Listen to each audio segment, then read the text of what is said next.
Hello my friends, this is Jeannie. Welcome back. If you are new to my channel, welcome. I started a new journal, my friends, and I thought I would catch you up on what I've done so far and then bring you along for the rest of the process. This particular journal is a little different for me because I don't have a plan. I really don't. I'm kind of making this up as I go. And it's a little unnerving, it's a little unsettling, but I'm going to do it. If you know me, I love to curate my journals. I always have a plan in mind. I have a theme in mind. I know what direction I'm going. I know the steps to get to that end game. I don't have any of that for this, but I'm going to do it anyway. So let me share with you what I have done so far. So the book I'm going to use is this Cinderella book that I recently discovered in my mother-in-law's home. It is a 1935 version of Cinderella, and she is big, 9.5 by 11, right? Which has its own, it presents its own unique set of problems, doesn't it? Because being 9.5 by, did I say 11? It's not 11. It's 9.5 by 13. Being 9.5 by 13, finding paper that's going to work inside of this journal is going to be a little difficult unless I Frankenstein the paper. I am entirely too lazy to Frankenstein paper. I will probably have to Frankenstein some paper, but I certainly don't want to Frankenstein all of the paper. So I did look through my stash, and to my surprise, I have bigger paper that will actually work. Problem is, there's no real rhyme or reason to this paper, so it's going to be a very eclectic journal, and I'm okay with that. My criteria for these pages in this journal are, number one, that it be big enough for this particular size journal. Number two, that the colors kind of sort of work together. And number three, that I like the paper. I really want to like it. I don't want anything in this book I'm not going to like. So this book, I think, at the end of the day, is going to be a collection of larger paper in my stash that is pretty, works together, and that I love. And I'm okay with that. So there's also actually a digital kit in this book. There's a digital kit. It is by the JunkJournalClub. I think it's what it's called, JunkJournalClub. See if I can look it up real quick. JunkJournalClub, and it is called the Fairy Tale Printable Pages, Vintage. I will link the Etsy shop down below. It's a cute little kit, and you'll see more of it in the book. So this particular book is going to have 3 signatures. I started working on the signatures. I honestly don't know what I'm going to do with the cover itself. Not much, I don't think, except maybe some metal corner protectors, because the corners are a little soft. The edges of the book, I don't know. I have to think about that. Again, no plan. So that's going to be last on the list of things to work on. I figured I would leave the cover for last since I don't know what's going on the inside. I can't really plan on the outside, right? I have to figure out what's going on in here before I know what's going on out here. But the cover itself is gorgeous. Look at this illustration. She is a beauty. Beautiful. Okay, the story starts on the inside cover. This is page 1 of the story right there. And then it's a different version of Cinderella, that's for sure, than what I grew up with. Very different. It is a super short version of Cinderella. It was basically 1 signature with 12 pages. It was so short that I thought part of the story was missing. When I first talked about this book in one of my other videos, I actually said the story's not complete. I was very wrong. The story is complete. It's just a very short version of Cinderella, and certainly a different one than what I grew up with, but still a very charming version. So I am going to keep the pages in order so that I can read the story over and over and over again, because I really did enjoy it, and it's just beautifully illustrated. So you'll see numbers on some of the original, on all the original pages, and that's just for my reference. And at some point I will erase that. Each is 3 signatures. Each signature is going to have 2 pages from the story. So because I wanted to keep the story in order so that you can read it, that meant that I had to basically carefully cut apart the signature and the pages, then create hinges so that I can put it back in the book. And that'll make sense when you see what I've done. So here's page 1. Each of these signatures don't have a cover as of yet. I don't know what I'm doing with the cover. I'll show you some of the pages of paper I'm thinking of using, but no covers for each of the signatures yet. Here's page 1. More of the story, and here you can see that hinge I'm talking about. I made these hinges super wide. When I hinge pages together, I usually make 1 inch wide hinges. For these particular pages, I did 2 inches wide, only because I felt that it lent more stability to the original story pages. The paper's not brittle, but I was not comfortable with putting a lot of stress on the pages with a narrower hinge, so I just widened the hinge. I used some coffee dye paper, 8.5 by 14. I have some of that in my stash, so I just cut 2-inch strips, created the hinges. And what I can do is I can cover that up later on if I want to. I haven't decided yet. So here's page 1. This is part of that printable that I've mentioned, that fairy tale one.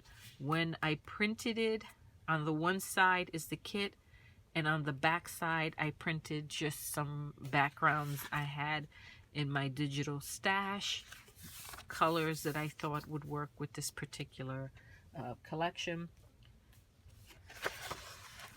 I did cut down the original illustrations and story so that they can be joined with paper, some of my 12 by 12. Not all of the pages in the book are going to be 12 by 12 or bigger. Some of them are actually going to be much, much smaller, only because, you know, it's hard to have paper that's bigger than 12 by 12. It's difficult to find that kind of paper, even though I as it turns out I had a lot of that in my stash. It's not normal, I don't think, to have that size paper in your stash, but I found things that work. So this is part of that digital collection.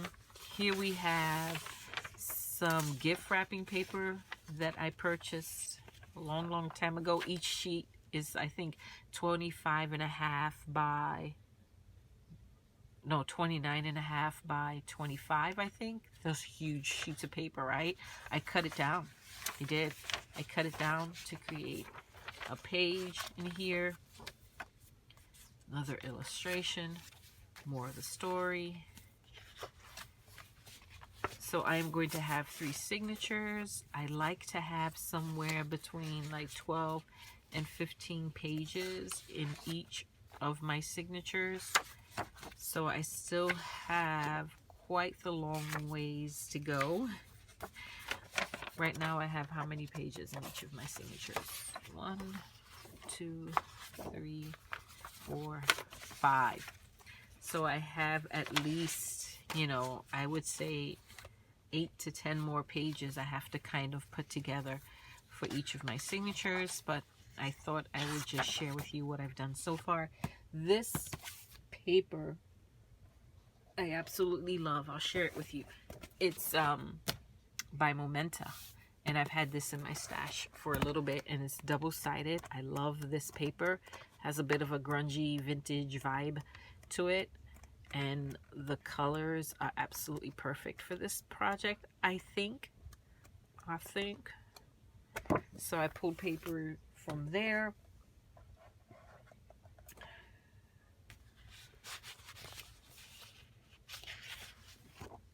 This is beautiful. I love that.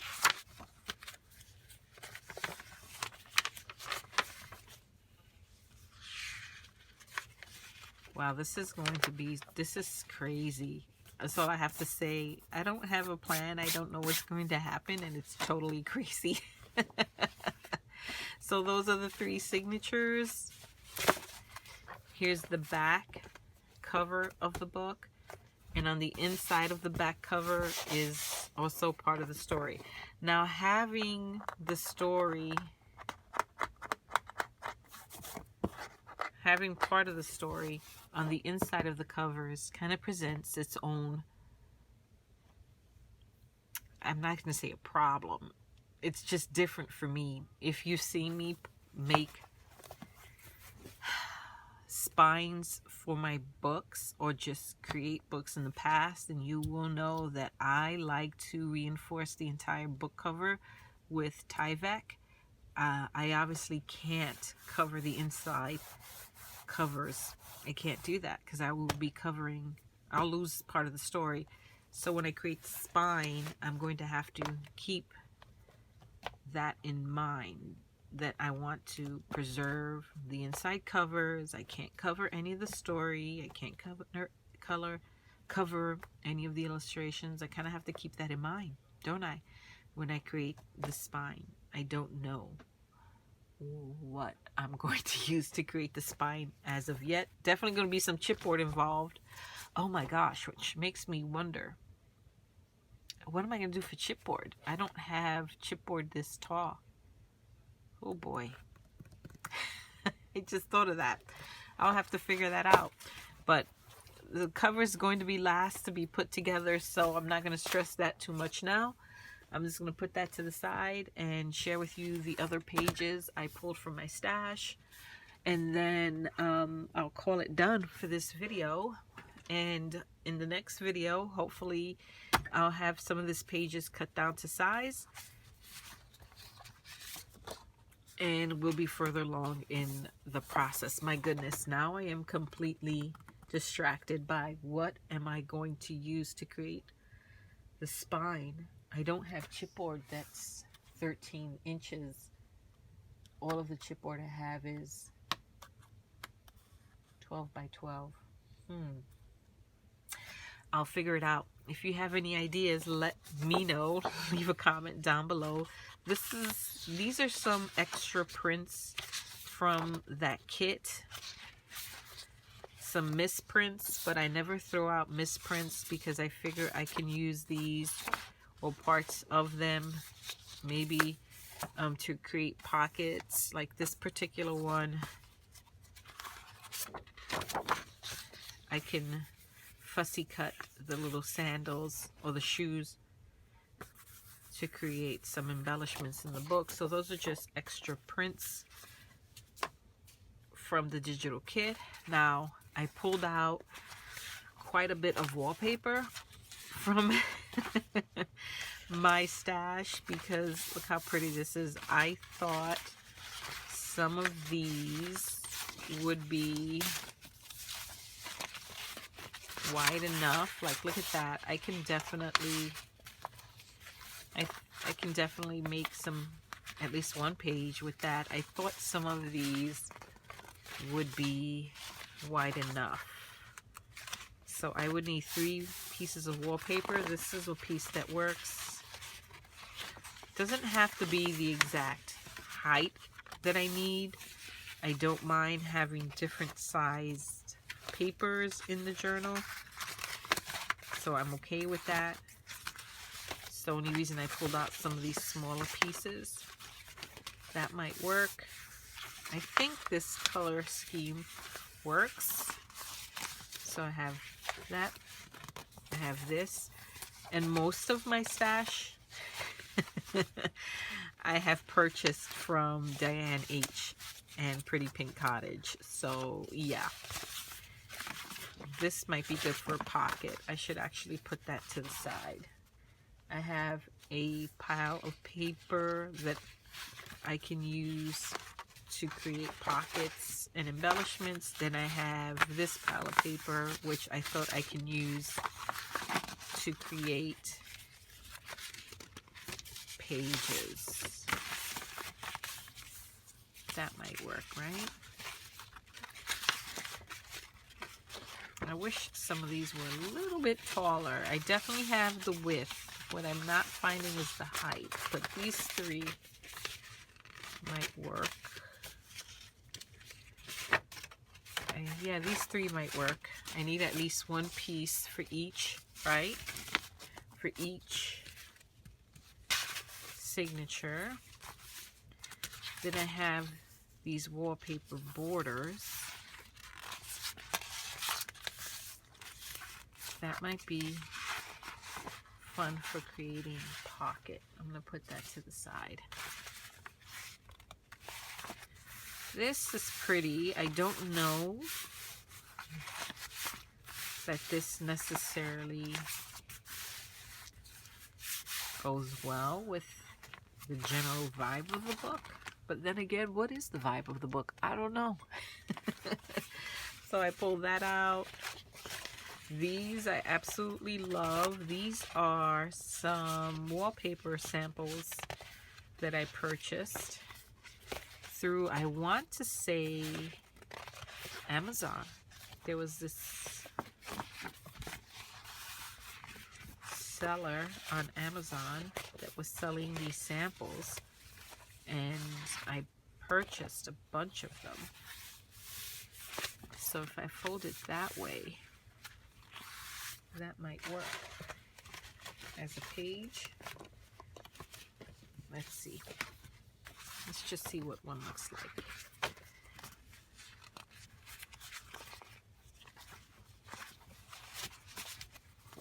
Oh, that's pretty. Ooh, I like that. That's very pretty. Okay, so definitely going to use those. And the best part about that is I have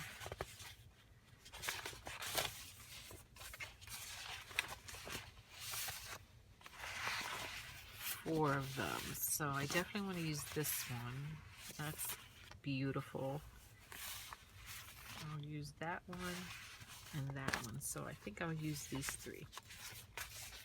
Hopefully this comes off super easy and doesn't damage the paper. Why put the sticker on the outside? Good grief. Oh, it's coming off super easy. Okay. There's a little concern there. A little bit concerned, but that came off super easy. Okay, so that's good. Then I have some vintage wrapping paper. I don't think these are big enough. Pretty, but not big enough. I'm going to put that on the other pile for maybe an embellishment. Then I have, oh my gosh, look at this. This is like some serious paper here. It's like a grid paper. I don't know what kind of machine this would be used on, but it has the kind of, I don't know what you call that. This kind of edge here to feed through some kind of machine. And that's super huge. So I can use that. I pulled out quite a few pages from old books.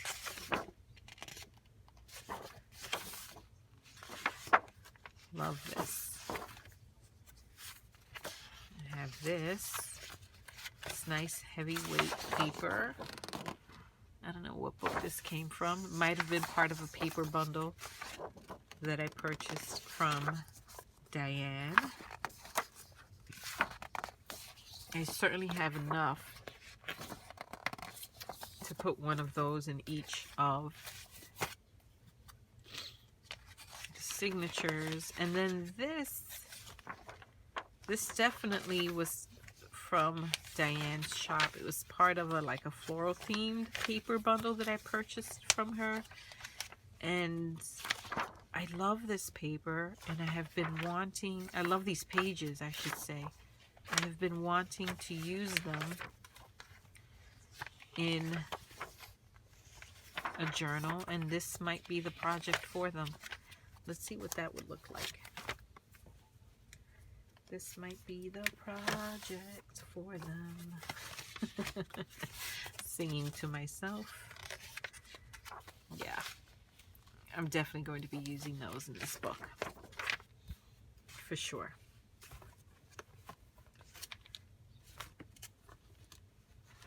So I hope everyone is doing well. I thank you for taking the time to watch my video. And I know there's not much going on here in terms of constructing, but like I said, I didn't have a plan. So you are in this with me from the beginning, and that includes sorting through paper. I don't know how exciting this is, but this is what I'm doing. I'm going to keep it real and share the entire process with you from inception to struggle to finish. So I think I'm definitely going to be using those pages. You know, this way you get to see too, like, a genuine journal making process. I don't know about you, but most of the journal makers that I watch consistently are ones who share their process from the ground up, and that includes their paper selection process. So yeah, while I typically don't do those types of videos, why not start now, right? These are some stencils, pages from a stencil book. I don't know how I would use that in this, so I'm going to put that to the side. I don't think that would work. Then I have, oh my gosh, yeah, I have this this heavyweight paper is from a Coach bag. My husband, for my birthday, gifted me a Coach bag. It was a Wizard of Oz themed messenger, crossbody messenger bag by Coach, and this paper was part of the packaging that came with it. And of course, you know, me being me, and we all do this, I kept the packaging, and now I'm glad I did, because this is super thick paper, craft paper, and might, I don't think it's big enough to be a cover on one of my signatures. No, but it's certainly big enough to be a page or two in the signatures, so we will definitely be using that. Oh, I did pull this out. This is some it's a music book, like a lesson book. I think it's trombone, is it? Yeah, trombone. And the reason I pull this is because of the size. So that definitely will work. I'll use some of that. Then I have, oh my gosh, you guys, I have this book. It was like from 1985. I found it in a Goodwill store, and it was a book all about, Monet, and it was an oversized book. And I bought it for like, I think it was like $2. And now I'm glad I did, because look at these sheets of paper. Huge. I think it might be upside down. Let's flip that again. Yeah, this will definitely work. How big is this? 13. Woo-wee. Yes, ma'am. That's big enough. by about 9. These will definitely work. I just have to, look how pretty, just have to decide which colors. So we get a general idea there. A lot of Monet in different colors. Look at these. I might have to use 2 of these per signature. That's all Monet. Oh, then I pulled out these file folders, these green hangy file folders. I trimmed off the metal bar with the little hanging hooks. And I think these would make excellent pages. What is that? I don't know. Ooh, and then I found this in my stash. I've had this for a long time. This is McCaw's Magazine 1936. I thought this would work for the book because the book was published in 1935. So I thought it would be nice to incorporate some pages from this magazine into the book. Isn't this beautiful?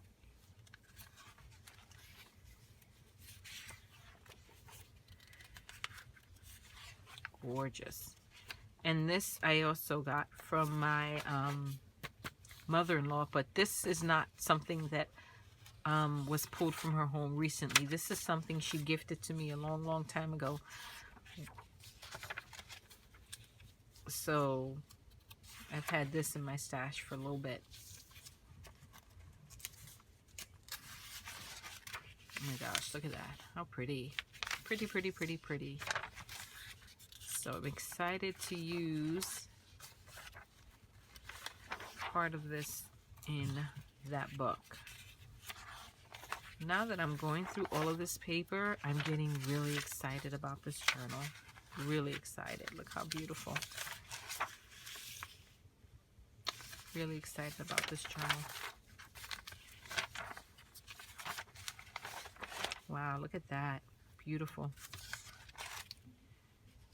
Choose these new smoky nail shades. Awesome. So I have that. Definitely will be using that. Then I have this. This is some super huge ledger paper that I pulled from, I think it was a scrapbook or some kind of journal ledger. I think it's by 7 Gypsies, maybe. Purchased it a long time ago. In fact, I remember I was in Florida at the time and I visited a Tuesday morning in Florida and found this super huge ledger, and I purchased it with no plan on how I was going to get it home, so I ended up shipping it home.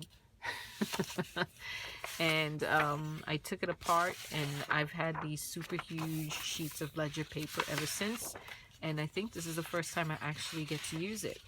And it has a vintage vibe to it, which is perfect, so I don't have to do anything with them except cut them down to size. I pulled 3 of those from my stash. Now, this is what excites me the most. This painted paper. This painted paper was gifted to me by my mother-in-law. And I've had it for some years. And it looks to me that most of these were done by students who were part of some type of art institute or some kind of art school. And this was part of some project that was graded. I don't know that any of these are dated, but they are really old. And the paper that they were used to paint on has almost like a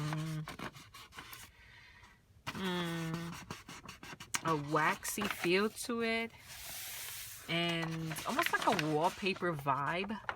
I don't know, but it's really cool. It's really cool. And this is just a tiny bit of a large bundle that she gave to me. A lot of it was damaged, like severely damaged, and I went through and kind of trimmed off what I could keep because a lot of it was moldy. It looked like it had some kind of water damage at some point. It wasn't stored properly. So I went through and salvaged what I could, which was still a lot.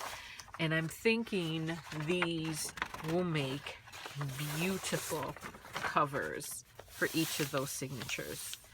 So I have this one. Look how big it is. It is huge, my friends, huge. And it is beautiful. So I have that one, and I think that will work. I don't think this one will work, but I pulled it out anyway. It has like a stained glass vibe to it. It's beautiful. Isn't that gorgeous? I don't know. I might have to make this work. I don't know. What do you think? Think that'll work? Color-wise? Maybe. Look at that. Look at this one. Beautiful. I'm trying to find here. This is the information that's on these, and they each have an initial. They were all created by the same person, and then there's a number. Beautiful. I don't know what these are. If you know what they are, I could be totally wrong. Maybe it's not part of some kind of art institute. I know there were some papers that came along with this that led me to believe this was part of some kind of a student project, but I could be wrong. If you know what these are, if you've seen them before, I would appreciate you letting me know. School me, teach me. Here's another one. I think this would work. Isn't this beautiful? I'm really liking this one and this one. I think they work well together.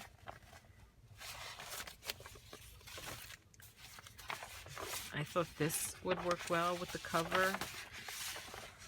Isn't it gorgeous? Look at how beautiful. Gorgeous. I could also use this to create some pockets. This one, I remember at the time, was the biggest piece.